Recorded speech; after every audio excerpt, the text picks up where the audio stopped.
That was a very severe punishment. They will not enter the city for the next 40 years. And not only that, they will not live anywhere. They will keep wandering in the desert for 40 years. How will they live? Where would they go? It's an amazing, amazing punishment. I studied the Quran, I studied the history of the people before us, and I have never seen a punishment like this. It's a very strange punishment. They refuse to fight, they will be lost. An amazing punishment. I'll tell you in a minute why. Why this specific punishment? And I was wondering, why is it 40 years? Why? Why not 30, for example, or 20? Why 40 years? And it has an answer to it. So, Musa alayhi salam turned to them and said, you refuse to enter this city? Let's go to some other city. Who can lead us? Who knows the way to another city? And there is a guide. He said, I know this area so well, and I will lead you. So he led them. And they walked and walked for weeks and months in a big, big circle. And then they were back to the same place they started with. Some other person said, I will lead you. I know another way. And he took them through the desert of southern Palestine and Sinai. For 40 years, they continued walking in long distances, in big circles. And then after weeks and months, they are back to the same place. And that continued and continued for 40 years. Just imagine a whole nation, some estimate 400,000 people, lost for 40 years. An amazing ordeal they have been through. And no matter who will guide them, who will say, I will show you the way, I know the way, I am sure of it, still they get lost. And they return to the same place again and again. 40 years they were lost in the land of southern Palestine and Sinai. During these 40 years, how did they eat? How did they drink? Where was their water? I mean, these are large numbers of people. Even if they are 40,000, not 400,000, this is a huge number. So Allah subhanahu wa ta'ala wanted to punish them, not to kill them. So during that time, of course, they had access to water and food, but it was through miracles. Allah subhanahu wa ta'ala told his people through Musa alayhi salam that whenever they are thirsty, whenever they move and then they stop to rest for a few days, strike the rock with your staff. Out of it shall gush 12 springs. Each will move into a different direction. And each tribe of the 12 tribes of the children of Israel, as we know, Israel is Yaqub, Jacob, peace be upon him. And he had 12 children. And from these 12 children came the 12 tribes of Israel. And whenever Musa alayhi salam strikes the rock, 12 springs will move from the rock. It's a rock that he carries with him from one place to another.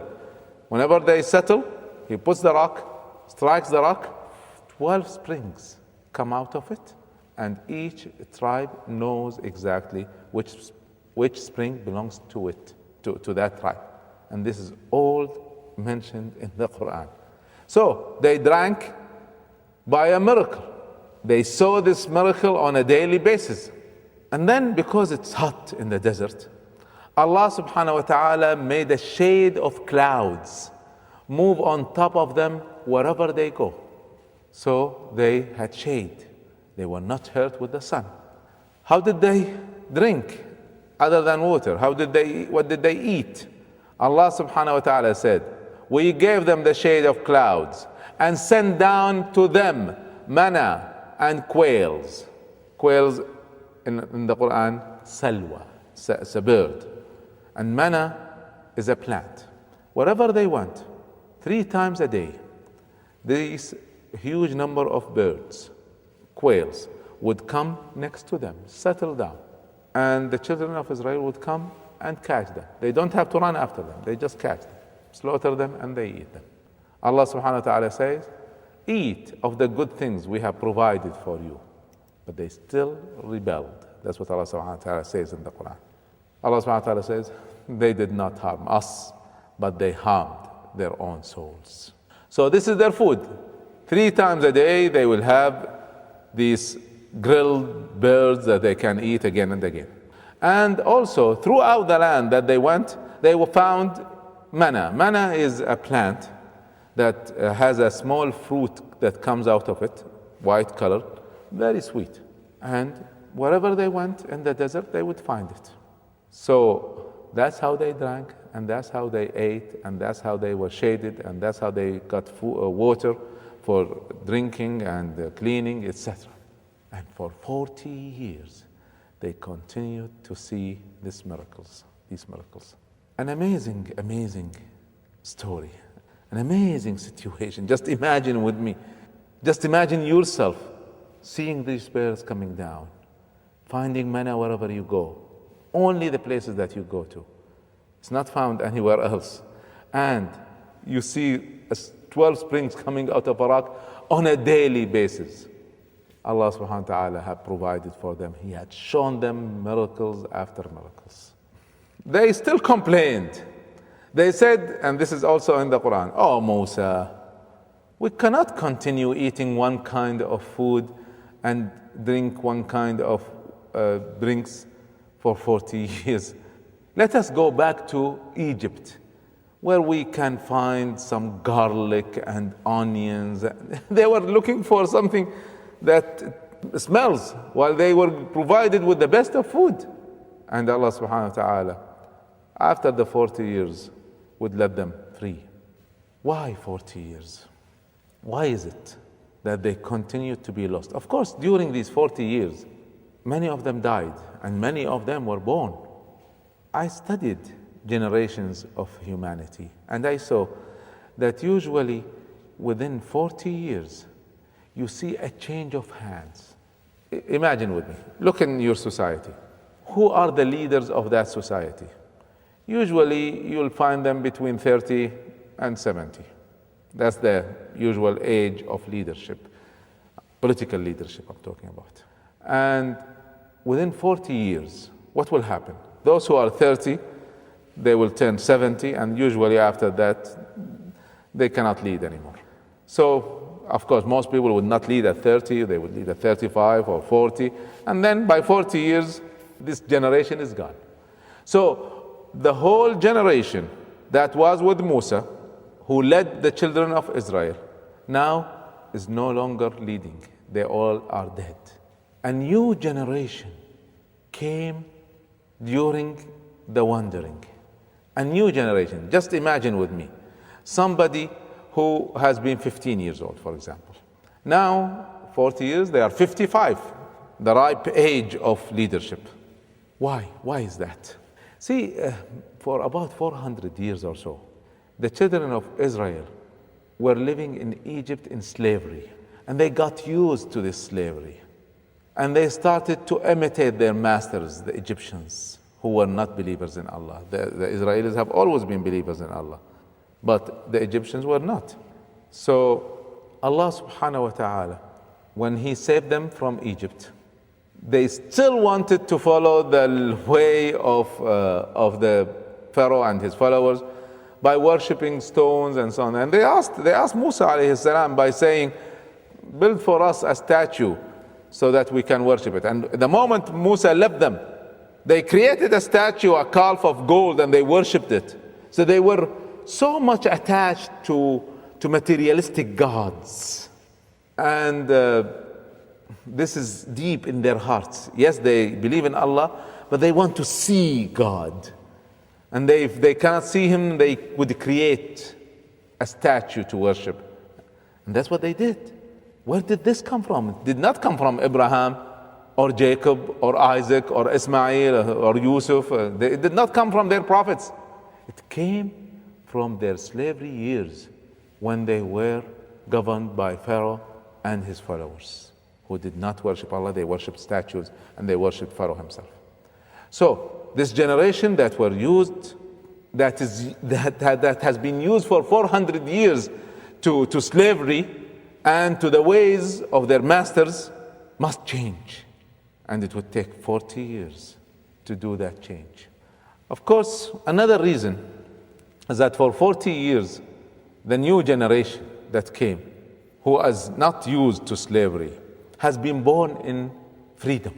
Those who were born in slavery, they did not fight. They did not know how to fight. Jihad, fighting, freedom fighters are not among them. Fighting was for the masters. They were servants. And that is why when they were ordered to attack the city and get victory, they refused. They said, no, we cannot do it. We are not used to fighting.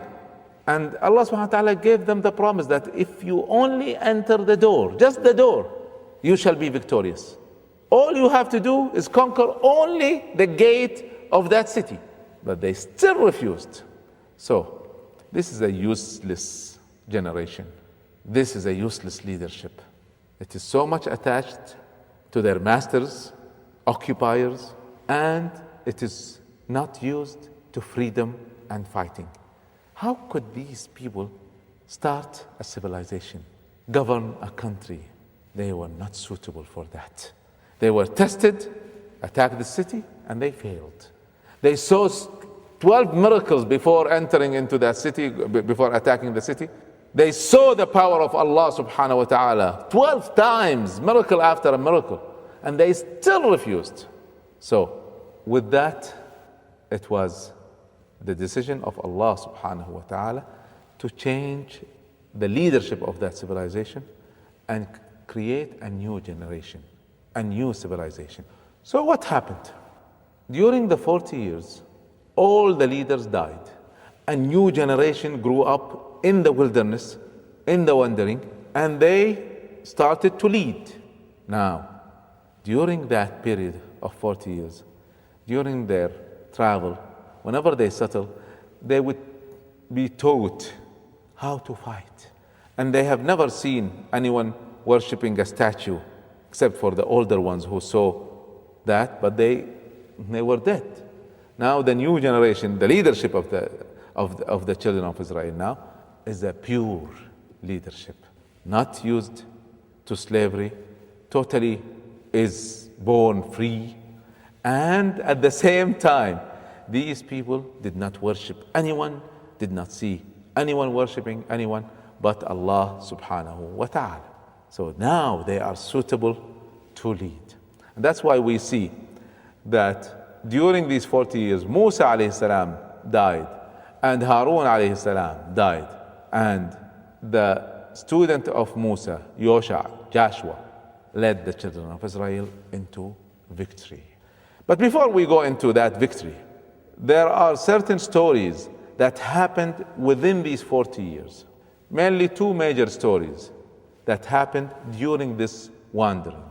The first story is the story of the cow, and a whole surah, a whole chapter of the Quran is named after it, the second surah of the Quran. And the second story, which is mentioned in the surah of Al-Kahf, chapter of the cave, is the great story between Musa alayhi salam and Al-Khidr alayhi salam.